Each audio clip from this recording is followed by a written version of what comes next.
क्या कभी ऐसा हुआ है कि आपने गुस्से की वजह से एक डिसीजन ले लिए हो एंड बाद में सोचा कि थोड़ा सा सोच के ये डिसीजन लेता तो शायद ये इतना गलती नहीं होती। तो आप अकेला नहीं हो। आज के दिन में या फिर पहले भी ज़्यादातर लोग गलती इसके वजह से नहीं करते हैं कि उसके अंदर इंटेलिजेंस का कमी है। लोग ज़्यादातर गलती करते हैं क्योंकि क्लियर थिंकिंग नहीं कर पाते हैं। तो आज के वीडियो में क्लियर थिंकिंग के बारे में बात करेंगे कि क्लियर थिंकिंग क्या होते हैं, क्लियर थिंकिंग क्यों लोग नहीं कर पाते हैं एंड प्रिंसिपल क्या होते हैं एंड उसके बाद कैसे करते हैं। एक फ्रेमवर्क के माध्यम से हम लोग इसको जानेंगे। ठीक है, तो शुरू करते हैं। पहले हम जानेंगे क्लियर थिंकिंग होता क्या है। तो क्लियर थिंकिंग का मतलब है रियलिटी में एक चीज़ जैसा है उसको उस तरीके से देखना। उसके अंदर क्या नहीं आना चाहिए। एक तो इमोशन नहीं आना चाहिए, ईगो नहीं आना चाहिए, गुस्सा मतलब ये इमोशन आपको नहीं आना चाहिए। इसका मतलब मैं ये नहीं कर रहा हूँ कि बिल्कुल ही इमोशनलेस बन जाओ, एक रोबोट की तरह काम करो, ऐसा नहीं है। लेकिन जब तुम कोई डिसीजन ले रहे हो तो उस इमोशन को समझो, उसके बाद उस इमोशन को साइड में रखिए एंड अपने जो लॉजिक है उसके बेसिस पर कोई भी डिसीजन लीजिए। ठीक है, तो ये है क्लियर थिंकिंग। आप समझते हैं कि क्लियर थिंकिंग क्यों सब लोग नहीं कर पाते हैं। आज के दिन में सबसे बड़ा प्रॉब्लम ये है कि इंफॉर्मेशन बहुत ज़्यादा कंज्यूम करते हैं। उसके वजह से क्या होता है, जब कोई डिसीजन लेता है तो फिल्टर आउट नहीं कर पाते कि कौन सा डिसीजन किस जगह पर अप्लाई करें। तो इसके वजह से डिसीजन लेते वक्त या फिर क्लियर थिंकिंग करते वक्त उसके अंदर इतना सारा मतलब इंफॉर्मेशन है, वो डिसीजन ही नहीं ले पाते। उसके बाद आता है इमोशनल ट्रिगर, मतलब फियर, ईगो एंड इनसिक्योरिटी। ये सब जो इमोशन है इसके वजह से बहुत लोग बहुत कुछ कर देते हैं। जैसे कि गुस्से की वजह से रिश्ता तोड़ देते हैं या फिर फियर की वजह से जॉब छोड़ देते हैं। ये बहुत सारे काम जो इमोशनल ट्रिगर की वजह से लोग कर देते हैं, जो कि एक प्रॉब्लम है जिसके वजह से वो क्लियर थिंकिंग नहीं कर पा रहा है एंड जिसका एंड प्रॉब्लम ये हो रहा है कि वो सही डिसीजन नहीं ले पा रहा है। उसके बाद आता है ईगो। ईगो का मतलब होता है ये इमोशन की तरह ही होते हैं, लेकिन इसमें प्रॉब्लम क्या है कि लोग सोचते हैं कि मैं अगर ये सोच लिया तो यही है। अब इसका कोई प्रॉब्लम, मेरा अंदर प्रॉब्लम नहीं है, प्रॉब्लम है तो किसी और के अंदर है, मैं तो सही हूँ। तो ये प्रॉब्लम आपको क्या करता है कि आपका जो डिसीजन है इसके अंदर थोड़ी अगर थोड़ी सी प्रॉब्लम है भी तो आप वही डिसीजन ले लोगे जो कि गलत डिसीजन होगा। तो ये प्रॉब्लम है। एंड उसके बाद आता है फोमो। फोमो मतलब क्या, अब फियर ऑफ मिसिंग आउट, मतलब ट्रेंड चल रहा है, सब कर रहा है, किसी अपॉर्चुनिटी छूट जाएगी, इसके वजह से आप कोई भी डिसीजन जल्दी से ले लेते हो। मान लो आज के दिन में सबसे ज़्यादा जो प्रॉब्लम मतलब डिसीजन लेते हैं कि मुझे भी एक इन्फ्लुएंसर बनना है, मुझे भी एक कंटेंट क्रिएटर बनना है, लेकिन आपने या फिर किसी ने ये ध्यान से सोचता ही नहीं कि क्या मुझे ये करना पसंद है या फिर मैं इसे करना चाहता हूँ क्या। तो इसके वजह से डिसीजन लेने में प्रॉब्लम होती है। तो फोमो की वजह से कोई भी डिसीजन मत लीजिए जो अपना आपका क्लियर थिंकिंग को डिस्ट्रॉय करती है एंड आपका डिसीजन को डिस्ट्रॉय करती है एंड आपका लाइफ को बर्बाद करती है। उसके बाद सोचते हैं कि क्लियर थिंकिंग में जो प्रिंसिपल है उसके बारे में।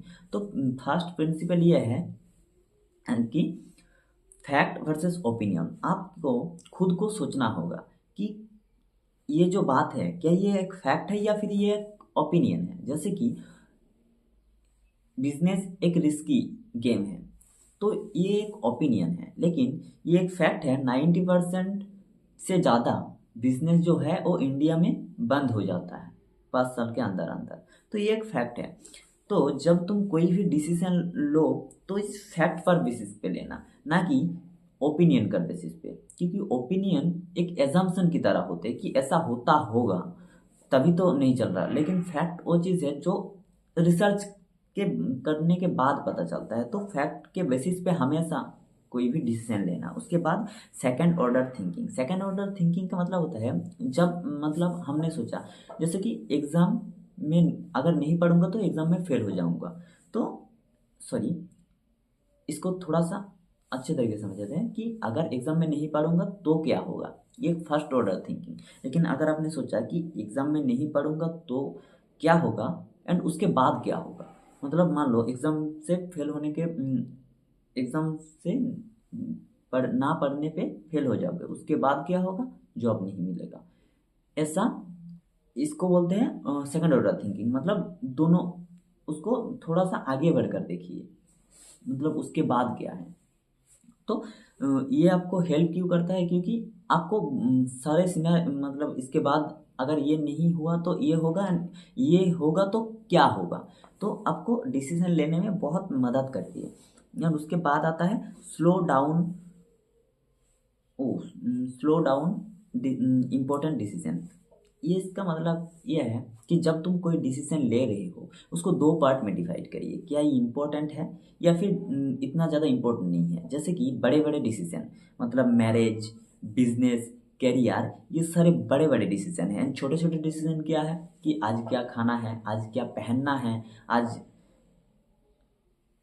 मतलब नहाना है कि नहीं, इस तरीके के जो छोटे छोटे प्रॉब्लम, मतलब प्रॉब्लम है या फिर डिसीजन है, तो छोटे छोटे डिसीजन में टाइम मत लगाओ, जल्दी से जल्दी लो जितना जल्दी हो सके। एंड जो बड़े बड़े डिसीजन हैं, बड़े बड़े डिसीजन में टाइम लगाइए, एक दिन लगाइए, 2 दिन लगाइए, क्योंकि वो तुम्हारा पूरे ज़िंदगी का खेल है। लेकिन ये सब में 2 दिन फिर कल से अब फिर सोचना होगा, तो इतना ज़्यादा प्रॉब्लम नहीं करेगा। तो इसमें टाइम थोड़ा सा कम लगाइए। इसीलिए तो जितने सारे बड़े बड़े आदमी हैं, मतलब जैसे कि मार्क जुकरबर्ग की अगर बात करें तो वो सेम टी शर्ट पहनते हैं। क्यों?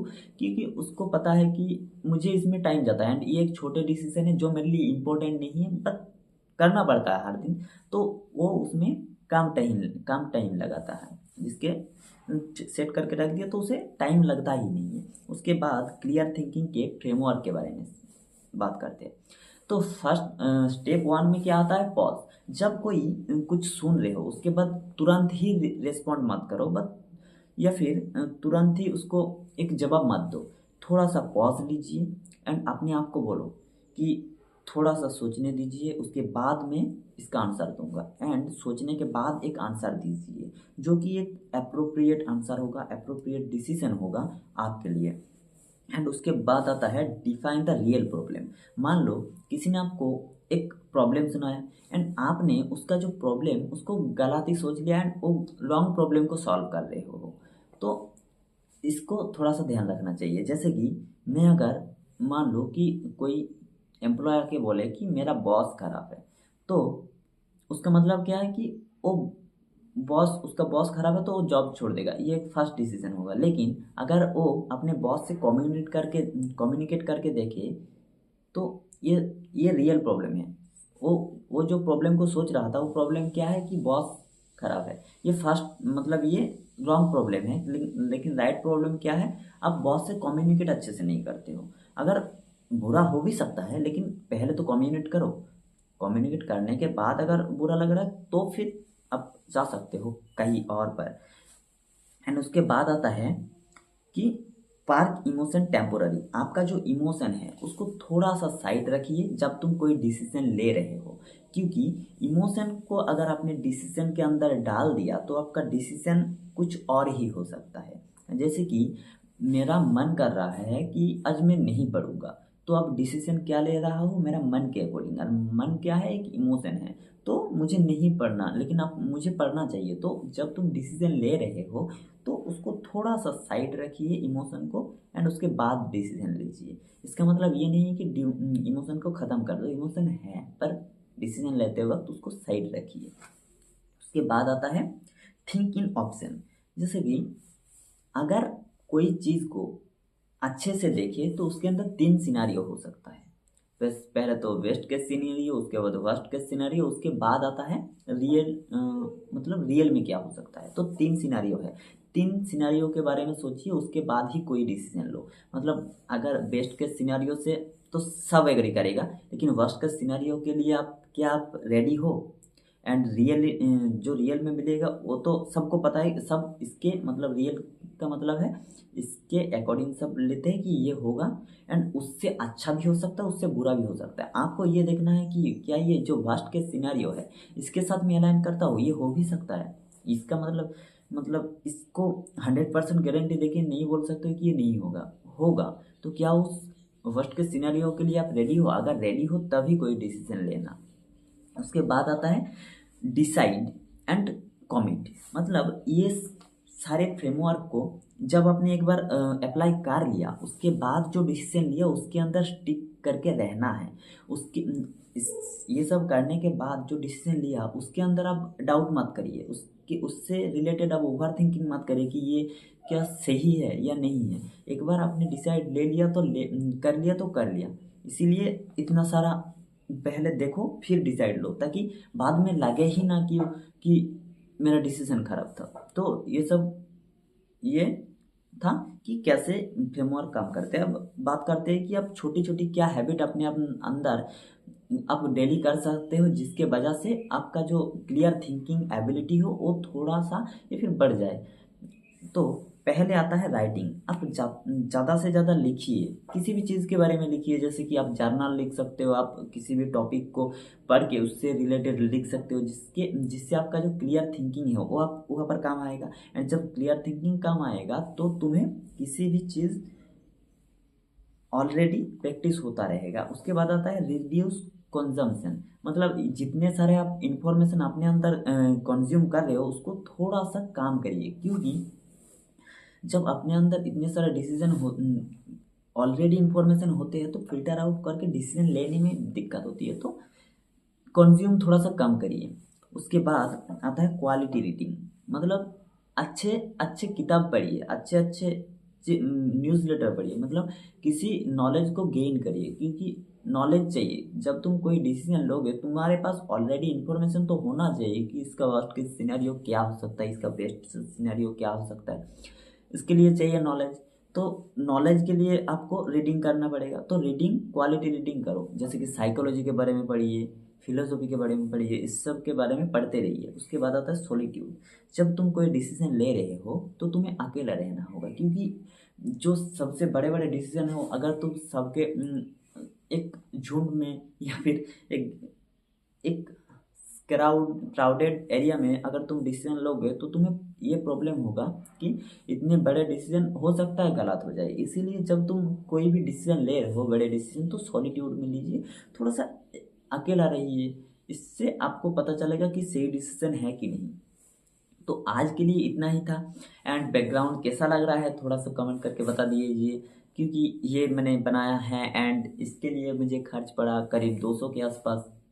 तो अगर वीडियो को अच्छा लगा, सॉरी अच्छा तो नहीं लग सकता क्योंकि ये एक प्रैक्टिस सीरीज़ है। एंड अगर ये प्रैक्टिस सीरीज़ का मेरा बात करने का तरीका आपको अच्छा लगा तो क्या करना है आपको पता ही है, रिव्यू करो कि क्या मुझे इम्प्रूव करना है, क्या मैं इम्प्रूव कर सकता हूँ। बाय, आज के लिए इतना ही, टाटा गुड बाय।